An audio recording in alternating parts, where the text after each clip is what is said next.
Let me tell you something I see in pharmacy practice that most patients never get to see. When a patient is prescribed high dose opioid therapy, best practice includes in prescribing Narcan, naloxone as a safety medication. Naloxone is the only medication that can reverse opioid overdose. It restores breathing and it saves lives. Because of that risk, the CDC recommends naloxone for patients on high dose opioids. And here's where real life comes in. A patient came in to fill a high dose opioid medication, high enough that I had to double check the math. The prescriber appropriately included naloxone. I ran the opioid prescription, approved immediately.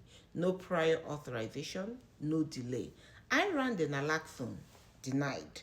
So I called the insurance to clarify coverage because this is no longer paperwork, it is patient safety.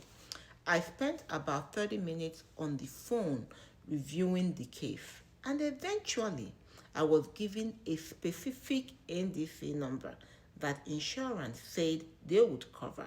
When I tried to process the NDC, it could not be sourced. Checked wholesalers, checked databases, nothing. When I called back, I was told that was the only listed NDC for coverage. At the same time, these patients cannot afford the over-the-counter naloxone, not because they didn't want to, but because they were struggling to afford basic necessity, including food.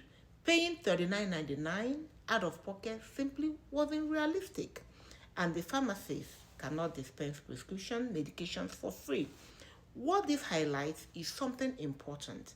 Access to safety medication isn't just about prescription, it's about availability, coverage systems, and real life financial limits. This is why pharmacists look for alternatives when barriers exist. Patient safety doesn't have to end up in approval, it has to be accessible. For patients who cannot afford naloxone, many local health departments and community clinics provide it at no cost.